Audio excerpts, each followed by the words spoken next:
اچھا، آج کی اس تفصیلی نشست میں ہم ایک ایسے موضوع پر بات کرنے والے ہیں جو میرے خیال میں ہم سب کی زندگی کا روزمرہ کا حصہ ہے۔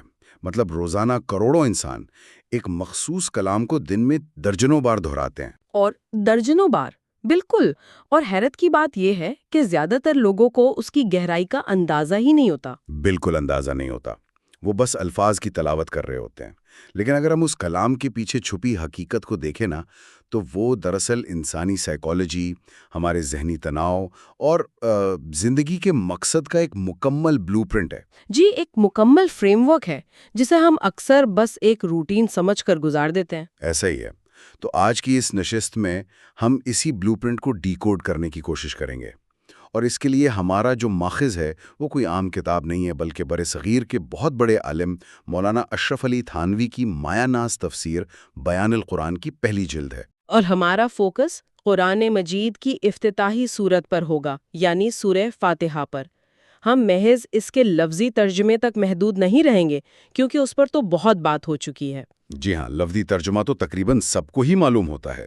ہم ان گہرے فکری اور نفسیاتی میکینزمز پر بات کریں گے جو مولانا تھانوی نے اس صورت سے نکالے ہیں۔ بالکل، اور اس نشاط کا سب سے اہم پہلو یہ ہوگا کہ ہم یہ سمجھیں گے کہ بیان القرآن میں آخر کیوں اس صورت کو پورے قرآن کا اور در حقیقت پوری انسانی زندگی کا نچوڑ قرار دیا گیا ہے۔ مطلب ایک طرح کا دیباچہ ہے یہ سب کچھ کا۔ جی، ایک دیباچہ ہے۔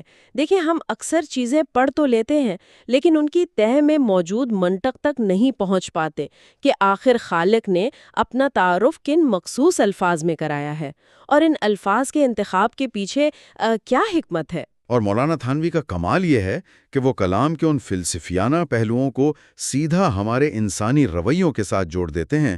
تو چلیں اسی تعارف سے بات شروع کرتے ہیں۔ جی بالکل، کہاں سے شروع کریں؟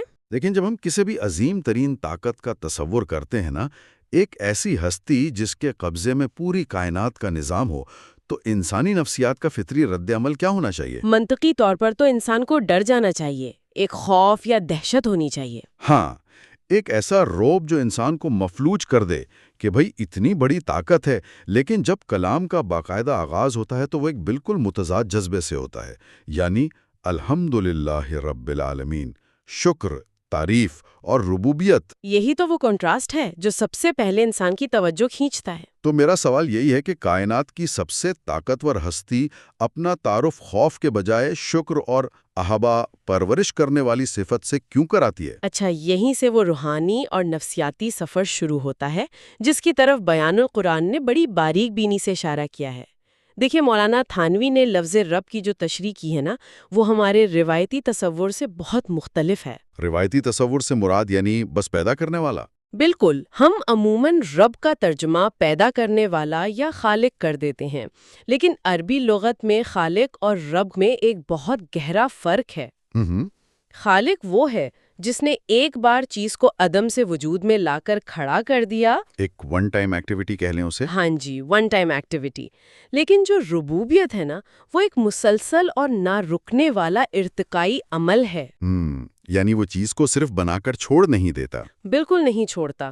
رب وہ ہستی ہے جو کسی چیز کو اس کی ابتدائی ترین اور کمزور ترین حالت سے لے کر قدم قدم پر اس کی ضرورتیں پوری کرتے ہوئے اسے کمال تک پہنچاتی ہے۔ کمال تک پہنچاتی ہے۔ اچھا، اس کی کوئی مثال؟ جیسے ذرا ایک بیج کے بارے میں سوچیں۔ مٹی کے اندھیرے میں اس بیج کو کس وقت حرارت چاہیے، کس وقت نمی چاہیے، اور مٹی کے کون سے معدنیات درکار ہیں، وہ سب اسے وقت پر مہیا کرنا۔ جی، یہ سب مہیا کرنا اور اس ننھے سے بیج کو ایک تناور درخت بنا دینا، یہ ربوبیت ہے۔ اسی طرح ایک جنین سے لے کر ایک مکمل باشعور انسان بننے تک جتنی بھی مادی یا جذباتی ضرورتیں ہیں، رب ان سب کی کفالت کرتا ہے۔ واہ، یہ تو واقعی ایک بہت ڈیپ کانسیپٹ ہے۔ تو جب خالق اپنا تعارف رب کے طور پر کراتا ہے تو دراصل وہ انسان کے سب سے بڑے وجودی خوف کو ختم کر رہا ہوتا ہے نا؟ بالکل، انسان کو یہ یقین دلایا جا رہا ہے کہ دیکھو، تم اس وسیع اور بظاہر بے حس کائنات میں تنہا یا لاوارث نہیں ہو۔ ایک ایسی ہستی ہے جو مسلسل نگہداشت کر رہی ہے، اچھا، یہ بات تو سمجھ میں آتی ہے کہ انسان کو تنہائی اور خوف سے نکال کر ایک محفوظ پناہ گاہ کا احساس دیا جا رہا ہے۔ جی بالکل۔ لیکن ایک منٹ، یہاں فوراً ہی ایک اور سوال ذہن میں آتا ہے۔ جب رب العالمین میں یہ بات طے ہو گئی کہ وہ کائنات کی پرورش کرنے والا ہے، تو پھر اگلی ہی آیت میں مزید 2 صفات کیوں آ گئیں؟ آپ الرحمن اور الرحیم کی بات کر رہے ہیں۔ ہاں نا، الرحمن الرحیم کا ذکر کیوں لایا گیا؟ میرا مطلب ہے، کیا ربوبیت کے اندر رحمت خود بخود شامل نہیں ہوتی؟ یہ بار بار رحمت پر اتنا زور دینے کی کیا نفسیاتی وجہ ہے؟ یہ ایک بہت اہم پوائنٹ ہے جسے بیان قرآن میں بڑی خوبصورتی سے سلجھایا گیا ہے۔ دیکھیں، ایک مالک اپنے غلام کی پرورش بھی تو کر سکتا ہے نا؟ ہاں، کر سکتا ہے۔ اسے کھانا دے گا، کپڑے دے گا۔ بالکل۔ ایک کسان اپنے مویشیوں کی پرورش کرتا ہے، انہیں چارہ ڈالتا ہے، لیکن اس کے پیچھے مقصد مویشی کی فلاح نہیں ہوتا، بلکہ کسان کا اپنا مالی مفاد ہوتا ہے۔ اوہ، اچھا، یعنی وہ مویشی کو موٹا کر رہا ہے تاکہ اسے مارکیٹ میں بیچ سکے۔ وہ پرورش ایک میکینکی یا مفاداتی عمل ہے۔ ایگزیکٹلی۔ جب اللہ تعالیٰ نے خود کو الرحمن الرحیم کہا تو اس نے واضح کر دیا کہ اس کی ربوبیت کسی مفاد یا مجبوری پر کھڑی نہیں ہے، بلکہ اس کا محرک خالص محبت اور بے لوث رحمت ہے۔ یعنی وہ ہمیں اس لیے نہیں پال رہا کہ اسے ہم سے کوئی فائدہ چاہیے؟ بالکل نہیں۔ اور الرحمن کا مطلب ہے وہ رحمت جو اس قدر وسیع اور جوش میں ہے کہ کائنات کی ہر شے کو اپنی لپیٹ میں لیے ہوئے ہے، چاہے وہ جاندار ہو یا بے جان۔ اور الرحیم پھر کیا ہے؟ الرحیم وہ رحمت ہے جو مستقل اور دائمی ہے، جو کبھی ختم نہیں ہوتی۔ جب انسان اس بات کو پوری طرح سمجھ لیتا ہے نا، تو اس کے دل سے وہ بے ساختہ الحمدو یعنی سچی تعریف نکلتی ہے، جو کسی دباؤ کا نتیجہ نہیں ہوتی، بلکہ محبت کا ایک فطری اظہار ہوتی ہے۔ یہ تو بہت خوبصورت بات ہے، لیکن رکیں، میں یہاں ایک اور سوال اٹھانا چاہتا ہوں۔ جی جی بتائیں۔ اگر وہ ہستی اتنی ہی بے لوث محبت کرنے والی ہے، اگر اس کی رحمت ہر چیز پر حاوی ہے، تو پھر اگلی ہی آیت میں ایک دم سے لہجہ کیوں بدل جاتا ہے؟ مالک یوم الدین کی طرف اشارہ ہے آپ کا؟ ہاں، مالک یوم الدین، مطلب بدلے کے دن کا یا جزا و سزا کے دن کا مالک۔ یہ تو ایسا ہی ہے نا کہ آپ کسی کو گلے لگائیں اور اچانک اسے ایک خوفناک انجام کی دھمکی دے دیں۔ بظاہر یہ ایک تضاد لگتا ہے۔ وہی نا، کیا بے پایا رحمت کے تصور کے فوراً بعد احتساب اور سزا کا ہتھوڑا گرانا اس ساری محبت بھری فضا کو ختم نہیں کر دیتا؟ میں بتاتی ہوں۔ بظاہر یہ تضاد ہے، لیکن مولانا تھانوی اسے انسانی نفسیات کے توازن کا شاہکار قرار دیتے ہیں۔ دیکھیں، فرض کریں اگر ایک معاشرے میں قانون نافذ کرنے والے ادارے یہ اعلان کر دیں کہ کوئی سزا نہیں ملے گی، ہاں، کہ آج کے بعد ہر مجرم کو صرف پیار اور محبت سے سمجھایا جائے گا، کسی کو جیل نہیں بھیجا جائے گا، تو اس کا نتیجہ کیا نکلے گا؟ ظاہر ہے سوسائٹی میں تو مکمل افراتفری پھیل جائے گی۔ لوگ قانون کی پرواہ کرنا بالکل چھوڑ دیں گے۔ اور یہی انسانی نفسیات کا ایک تاریک پہلو ہے کہ اسے مادر پدر آزادی ملتے ہی وہ حدود عبور کر لیتی ہے۔ مطلب اگر صرف الرحمن اور رحیم کا یقین دلا دیا جائے اور احتساب کا کوئی تصور نہ ہو تو انسان لاپرواہ ہو جاتا ہے۔ بالکل، وہ سوچتا ہے کہ جب سب کچھ معافی ہو جانا ہے تو پھر کسی اصول، اخلاقیات یا ضابطے کی کیا ضرورت ہے؟ بیان القرآن اس مقام پر واضح کرتا ہے کہ مالک یوم الدین کا تصور اس بے جا آزادی پر ایک اخلاقی پہرا ہے۔ تو یہ رحمت کی نفی نہیں ہے، بلکہ یہ عدل کے ذریعے رحمت کو بیلنس کر رہا ہے۔ جی، یہ انسان کے اندر جواب دہی یا اکاؤنٹیبلٹی کا وہ شعور بیدار کرتا ہے جو اسے جانوروں سے ممتاز کرتا ہے۔ یہ اسے بتاتا ہے کہ تم جو کچھ اس دنیا میں بو رہے ہو اس کا ایک حتمی نتیجہ ضرور نکلنا ہے۔ یہ خوف مفلوج کرنے والا نہیں ہے، بلکہ یہ وہ ڈسپلن ہے جو انسان کی توانائیوں کو ایک پازیٹیو سمت میں رکھتا ہے۔ بالکل، ایک طرف محبت سے کھینچا جا رہا ہے اور دوسری طرف احتساب سے لگام دی جا رہی ہے۔ تو یہ رحمت اور عدل کا ایک ایسا امتزاج بن گیا جو انسان کو نہ تو مایوسی کی کھائی میں گرنے دیتا ہے اور نہ ہی اسے تکبر کی چوٹی پر چڑھنے دیتا ہے۔ ایسا ہی ہے۔ اور اب تک کی گفتگو سے خالق کا تعارف اور اس کی صفات کا توازن تو واضح ہو گیا۔ جی بالکل۔ اور پھر اس کے بعد سورہ کا رخ انسان کی طرف مڑتا ہے اور وہ سب سے مشہور آیت آتی ہے، ایاک نعبد و ایاک نستعین، ہم تیری ہی عبادت کرتے ہیں اور تجھ ہی سے مدد مانگتے ہیں۔ اور یہ بہت ہی کمال کی آیت ہے۔ مجھے ہمیشہ اس آیت کی ترتیب نے الجھن میں ڈالا ہے۔ دیکھیں، اگر ہم یہ مانتے ہیں کہ اللہ کی مدد کے بغیر ایک پتا بھی نہیں ہل سکتا، تو منطقی بات تو یہ تھی نا کہ پہلے ہم کہتے ہم تجھ سے مدد مانگتے ہیں تاکہ ہم تیری عبادت کر سکیں۔ آپ کا مطلب ہے مدد پہلے اور عبادت بعد میں؟ ہاں، لیکن یہاں عبادت یعنی عمل کا ذکر پہلے ہے اور مدد مانگنے کا ذکر بعد میں۔ اس کی کیا لاجک ہے؟ یہ وہ مقام ہے جہاں بیان القرآن کا صوفیانہ شعور اپنے عروج پر نظر آتا ہے۔ مولانا تھانوی نے اس چھوٹی سی آیت کو شریعت اور طریقت کا مکمل خلاصہ قرار دیا ہے۔ شریعت اور طریقت، اس کو تھوڑا سا کھول کر بیان کریں۔ دیکھیں، اس ترتیب کے پیچھے ایک بہت گہرا نفسیاتی میکینزم کام کر رہا ہے۔ جو ایاک نعبد ہے نا، یعنی ہم تیری ہی عبادت کرتے ہیں، وہ شریعت ہے، یعنی انسان کا اپنا ارادہ، اس کا انتخاب اور اس کی عملی جدوجہد۔ مطلب یہ اس بات کا اعلان ہے کہ انسان کوئی کٹ پتلی نہیں ہے، اسے جو فری ول دی گئی ہے وہ اسے استعمال کر کے حق کے راستے پر چلنے کا فیصلہ کر رہا ہے۔ بالکل، یہ انسان کا اپنا قدم ہے جو اسے اٹھانا ہے۔ یہ وہ حصہ ہے جہاں انسان اپنا رول پلے کر رہا ہے۔ صحیح۔ لیکن اگر بات صرف ایاک نعبد پر ختم ہو جاتی تو انسان ایک بہت بڑے نفسیاتی جال میں پھنس سکتا تھا، یعنی انا اور تکبر کے جال میں۔ یعنی انسان یہ سوچنے لگتا کہ میں بہت نیک ہوں۔ جی ہاں، جب انسان کوئی نیکی کرتا ہے نا، یا کوئی بڑا کارنامہ انجام دیتا ہے، تو اس کے اندر یہ احساس پیدا ہونے لگتا ہے کہ یہ میں نے کیا ہے، میری محنت ہے، میری ذہانت ہے۔ یہ احساس برتری اس کی روحانی ترقی کو تباہ کر دیتا ہے۔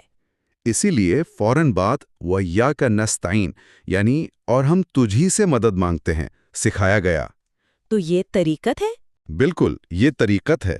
یہ اس حقیقت کا اعتراف ہے کہ اے انسان، تو نے ارادہ تو کر لیا، کوشش بھی شروع کر دی، لیکن تیری فطرت کمزور ہے، نفس کی خواہشات، معاشرے کا دباؤ تجھے راستے سے ہٹا سکتے ہیں۔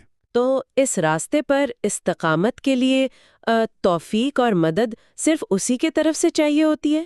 یہ تو واقعی کمال کا بیلنس ہے۔ جی، اور اس کو سمجھنے کے لیے مولانا تھانوی کے فلسفے سے مطابقت رکھتی ہوئی ایک بہت مشہور مثال بھی ہے۔ کون سی مثال؟ فرض کریں ایک شخص بیمار ہے اور وہ شفا چاہتا ہے۔ شریعت کا تقاضا یعنی ایاک نعبد یہ ہے کہ وہ بہترین ڈاکٹر کے پاس جائے، دوا خریدے، پرہیز کرے اور دوا کو وقت پر کھائے۔ اور اگر وہ یہ سب نہیں کرتا اور کہتا ہے کہ خدا خود ٹھیک کر دے گا، تو یہ تو بے وقوفی ہوئی نا، شریعت کی خلاف ورزی ہوئی۔ بالکل، لیکن جب وہ دوا کھا لیتا ہے، اس کے بعد اس کے دل کی کیفیت یہ ہونی چاہیے کہ یہ گولی محض ایک کیمیکل ہے، اس کے اندر شفا پیدا کرنے کی طاقت صرف میرے رب کے ہاتھ میں ہے۔ یہ ہے ایاک نستعین۔ محنت پوری کرنی ہے، لیکن بھروسہ صرف اس کی ذات پر رکھنا ہے۔ یہ ترتیب دراصل انسان کو غرور اور مایوسی دونوں انتہاؤں سے محفوظ رکھتی ہے۔ اگر ہم اسے روزمرہ زندگی میں اپلائی کریں تو شریعت ہمیں کام چوری سے بچاتی ہے اور طریقت ہمیں تکبر سے بچاتی ہے۔ بالکل ایسا ہی ہے، اور جب انسان اپنا ارادہ ظاہر کر دیتا ہے اور مدد کا طلبگار بھی ہو جاتا ہے، تو اگلا قدم یہ ہے کہ وہ مانگے کیا؟ ہاں، مال، دولت، صحت، یہ سب مانگنے کے بجائے سورہ فاتحہ ہمیں سکھاتی ہے کہ مانگو تو سب سے بڑی چیز مانگو، یعنی اہدنا الصراط المستقیم، ہمیں سیدھے راستے کی ہدایت دے۔ جی، سیدھا راستہ۔ لیکن میرا ایک مشاہدہ ہے جو شاید بہت سے لوگوں کا بھی ہوگا۔ ہم روزانہ اپنی نمازوں میں ہر رکعت میں بار بار یہ دعا مانگتے ہیں، اگر ہم سیدھے راستے پر ہیں تبھی تو نماز پڑھ رہے ہیں نا۔ جی بالکل پڑھ رہے ہیں۔ تو پھر یہ بار بار ہر لمحے اسی راستے کو مانگنے کا کیا مطلب ہے؟ کیا ہدایت کوئی ایسی چیز ہے جو بار بار کھو جاتی ہے؟ یہ بہت ہی فکری سوال ہے۔ دیکھیں، اس کا جواب اس بات میں چھپا ہے کہ ہم ہدایت کو سمجھتے کیا ہیں۔ ہم اکثر سمجھتے ہیں کہ ہدایت کوئی ڈگری یا سرٹیفکیٹ ہے جو ایک بار مل گیا اور اب ہم اسے فریم کر کے دیوار پر لگا سکتے ہیں۔ ہاں، کہ بس اب ہم ہدایت یافتہ ہو گئے، کام ختم۔ لیکن بیان القرآن واضح کرتا ہے کہ ہدایت ایک مسلسل اور ڈائنامک عمل ہے۔ یہ کوئی بند گلی یا ایک جگہ ٹھہر جانے کا نام نہیں ہے، بلکہ یہ ایک کٹھن اور مسلسل سفر ہے۔ انسان کے حالات ہر روز بدلتے ہیں نا۔ اس کی مثال تو ایسی ہے نا جیسے ایک ڈرائیور سیدھی سڑک پر گاڑی چلا رہا ہو۔ سڑک بھلے ہی سیدھی ہو، لیکن ڈرائیور کو ہر سیکنڈ اپنے سٹیئرنگ وہیل کو ہلکا سا دائیں بائیں ایڈجسٹ کرنا پڑتا ہے۔ واہ، بہت زبردست مثال دی آپ نے۔ ہاں نا، کیونکہ اگر وہ سوچے کہ سڑک سیدھی ہے اور میں نے ایک بار سٹیئرنگ سیدھا کر لیا ہے تو اب مجھے کچھ کرنے کی ضرورت نہیں، تو کچھ ہی دیر میں گاڑی کھائی میں جا گرے گی۔ ہوا کا دباؤ، ٹائر کا فرکشن، یہ سب گاڑی کو راستے سے ہٹانے کی کوشش کر رہے ہوتے ہیں۔ آپ کی یہ تشبیہ بالکل بیان القرآن کی روح کے مطابق ہے۔ انسانی زندگی میں ہوا کا یہ دباؤ دراصل ہمارے اندر کی خواہشات اور حالات کی تبدیلیاں ہیں۔ ہر نیا دن ایک نیا انتخاب لے کر آتا ہے۔ مطلب آپ دفتر میں ہیں، ایک فائل آپ کے سامنے ہے جس میں رشوت کا آپشن موجود ہے۔ اس مخصوص لمحے میں آپ کو پھر سے اسی صراط مستقیم کا انتخاب کرنا ہے۔ اسی لیے اس دعا کو زندگی کے ہر لمحے کی ضرورت بنا دیا گیا ہے، تاکہ ہماری سمت کی درستی یا کورس کریکشن مسلسل ہوتی رہے۔ سمجھ گیا۔ اور اس راستے کی وضاحت کے لیے سورہ کے آخری حصے میں انسانیت کو 3 بڑے گروہوں میں تقسیم کر دیا گیا ہے۔ صراط الذین انعمت علیہم غیر المغضوب علیہم ولا الضالین۔ جی، انعام یافتہ، مغضوب اور بھٹکے ہوئے۔ عام طور پر ہم ان آیات کو ایک تاریخی زاویے سے دیکھتے ہیں کہ فلاں قوم پر غضب ہوا اور بھلا گمراہ ہوئی، لیکن اگر ہم اسے بیان القرآن کی نفسیاتی اینک سے دیکھیں تو یہ 3 گروہ دراصل انسان کی 3 نفسیاتی اور فکری حالتیں ہیں۔ ان حالتوں کا میکانزم کیا ہے؟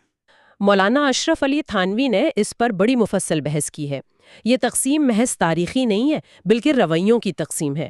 پہلا گروہ جو ہے انعام یافتہ لوگ، یعنی انعمت علیہم، یہ وہ ہیں جن میں 2 چیزوں کا کامل توازن پایا جاتا ہے۔ کون سی 2 چیزیں؟ علم یعنی سچائی کو جاننا، اور عمل یعنی اس سچائی کے سامنے اپنی انا کو سرنڈر کر دینا۔ یہ انبیاء اور صالحین کا راستہ ہے۔ جب یہ حق کو پہچان لیتے ہیں تو ان کی ضد رکاوٹ نہیں بنتی۔ یہ تو ایک آئیڈیل رویہ ہو گیا، لیکن اصل نفسیاتی گتھی تو دوسرے گروہ میں الجھتی ہے، المغضوب علیہم، جن پر غضب نازل ہوا۔ عام ذہن یہ سوچتا ہے کہ غضب تو اس پر نازل ہونا چاہیے نا جسے کچھ پتہ ہی نہ ہو۔ لیکن یہاں معاملہ بالکل الٹ ہے، اور یہی وہ مقام ہے جہاں اس کلام کی گہرائی سامنے آتی ہے۔ المغضوب علیہم وہ لوگ نہیں ہیں جو سچائی سے ناواقف تھے۔ تو پھر یہ کون لوگ ہیں؟ یہ وہ لوگ ہیں جن کے پاس علم بھی تھا، عقل بھی تھی، اور انہوں نے حقائق کو پوری طرح پہچان بھی لیا تھا، لیکن سچائی کو جان لینے کے بعد ان کی انا، ان کا تکبر یا ان کے مفادات نے انہیں اس سچائی کو قبول کرنے سے روک دیا۔ اس کا مطلب ہے یہ انٹلیکچول ایروگنس یا علمی تکبر ہے۔ بالکل، جب انسان حق کو پہچان کر جان بوجھ کر اس کا انکار کرتا ہے نا، تو یہ لا علمی نہیں بلکہ بغاوت ہوتی ہے، اور اسی بغاوت پر غضب نازل ہوتا ہے۔ اگر ہم اسے آج کے جدید دور کے حوالے سے دیکھیں نا، تو یہ کوئی پرانے زمانے کی بات نہیں لگتی۔ مطلب آج کا وہ کارپوریٹ لیڈر یا وہ سائنٹسٹ جو جانتا ہے کہ اس کی کمپنی کی پروڈکٹ لوگوں کی جان لے رہی ہے، جی، اس کے پاس سارا ڈیٹا موجود ہوتا ہے۔ ہاں، اس کے پاس فیکٹس موجود ہیں، لیکن صرف اپنا منافع بچانے کے لیے وہ حقائق کو چھپاتا ہے۔ کیا وہ جان بوجھ کر اسی مغضوب کیفیت میں داخل نہیں ہو رہا؟ کیونکہ اس کا جرم لا علمی نہیں، جان بوجھ کر حق کا گلا گھونٹنا ہے۔ یہ اس کی بہترین عصری مثال ہے۔ جب علم آپ کی انا کے تابع ہو جائے تو آپ اسی صف میں کھڑے ہو جاتے ہیں۔ اور اسی کے مدِ مقابل تیسرا گروہ ہے ازدالین، یعنی بھٹکے ہوئے لوگ۔ ان کا کیا مسئلہ ہے؟ ان کے پاس علم نہیں ہوتا؟ ان کا مسئلہ تکبر نہیں ہے، بلکہ ان کا مسئلہ فکری سستی، جہالت اور اندھی تقلید ہے۔ یہ وہ لوگ ہیں جنہوں نے سچائی کو جاننے کی کبھی کوشش ہی نہیں کی۔ معاشرے نے جو رواج بنا دیا، بغیر کسی تحقیق کے اس کے پیچھے چل پڑے۔ یعنی ان کا جرم یہ ہے کہ انہوں نے اس عقل کو استعمال ہی نہیں کیا جو انہیں حق اور باطل میں تفریق کرنے کے لیے دی گئی تھی۔ بالکل۔ تو ایک طرف وہ لوگ ہیں جو علم کے باوجود عمل نہیں کرتے، تکبر کا شکار ہیں، اور دوسری طرف وہ لوگ ہیں جو بغیر کسی علم کے اندھی تقلید کرتے ہیں۔ اور صراط مستقیم ان دونوں انتہاؤں کے بالکل درمیان سے گزرتا ہے، جہاں علم اور عاجزی کا حسین امتزاج ہو۔ یہ تجزیہ تو واقعی ذہن کے بند دریچے کھول دیتا ہے۔ یہ صرف دعائیہ کلمات تو نہ ہوئے، یہ تو انسان کا اپنا روزمرہ کا سیلف آڈٹ ہے۔ اور بیان القرآن کی اصل روح یہی ہے نا کہ قرآنی آیات کو محض ثواب کے لیے پڑھنے کے بجائے اسے اپنی زندگی کے فیصلوں کے لیے ایک ایکٹیو فریم ورک کے طور پر استعمال کیا جائے۔ ہاں، تاکہ انسان خود کو پرکھ سکے۔ جی، مولانا تھانوی کا طریقہ کار یہ ہے کہ وہ قاری کو مجبور کرتے ہیں کہ وہ ان آیات کے آئینے میں خود کو دیکھے۔ کیا وہ رب کی نعمتوں کو انجوائے کرتے ہوئے اس کے عدل سے تو غافل نہیں ہو رہا؟ یا کیا وہ اپنی کوششوں پر مغرور تو نہیں ہو گیا؟ یا توکل کے نام پر ہاتھ پہ ہاتھ دھرے تو نہیں بیٹھا؟ بالکل۔ اور کیا وہ معاملات میں تکبر یا اندھی تقلید کا شکار تو نہیں؟ اس پوری تفصیلی نشست کو اگر میں سمیٹوں نا، تو یہ سفر کائنات کی وسعتوں اور بے پناہ رحمت کے تذکرے سے شروع ہوتا ہے۔ پھر یہ احتساب اور ذمہ داری کے تصور یعنی مالک یوم الدین کے ذریعے ایک ڈسپلن پیدا کرتا ہے۔ جی، اور پھر ایاک نعبدو ہمیں عمل پر اکساتا ہے۔ ہاں، اور ایاک نستعین ہماری انا کو کچل کر عاجزی سکھاتا ہے۔ اور بالآخر یہ پوری انسانی سائیکالوجی کو 3 گروہوں میں بانٹ کر ایک نقشہ رکھ دیتا ہے کہ بھائی اب فیصلہ تمہارے ہاتھ میں ہے کہ تمہیں کون سا راستہ چننا ہے۔ واقعی یہ سورت پوری زندگی کا ایک مینول ہے، اور اسی لیے اس سورت کو پڑھے بغیر کوئی نماز مکمل نہیں ہوتی۔ جی، اس سے بہتر انداز میں انسان کے مقصد، اس کی کمزوریوں اور ضرورتوں کو بیان کیا ہی نہیں جا سکتا۔ اچھا، اس گہرے علمی جائزے کے اختتام پر میں اس بحث کو ایک ایسے موڑ پر چھوڑنا چاہوں گا جو ہم سب کو اپنے گریبان میں جھانکنے پر مجبور کر دے۔ اور وہ کیا ہے؟ ذرا سوچئے، آج صبح سے لے کر اس وقت تک ہم نے جو بھی فیصلے کیے ہیں، چاہے وہ دفتر میں کسی ساتھی کے ساتھ رویہ ہو، گھر میں بات چیت ہو، یا تنہائی میں سوشل میڈیا پر وقت گزارنا ہو، کیا وہ فیصلے واقعی اس سیدھے راستے پر قائم رہنے کی جدوجہد کا حصہ تھے؟ یہ واقعی ایک چبھتا ہوا سوال ہے۔ یا پھر ہم بھی بنا سوچے سمجھے محض رسم کے طور پر ان الفاظ کو دہراتے ہوئے عملی طور پر تکبر یا فکری سستی کے راستے پر چل رہے ہیں؟ اگر سورہ فاتحہ زندگی کا افتتاح ہے، تو کیا ہماری زندگی کا ہر دن واقعی ان اصولوں سے شروع ہوتا ہے؟ اس سوال کا جواب کسی اور کو نہیں، ہم میں سے ہر ایک کو اپنے ضمیر کو دینا ہے۔ اور اسی کے ساتھ ہماری آج کی یہ نشست اختتام کو پہنچتی ہے۔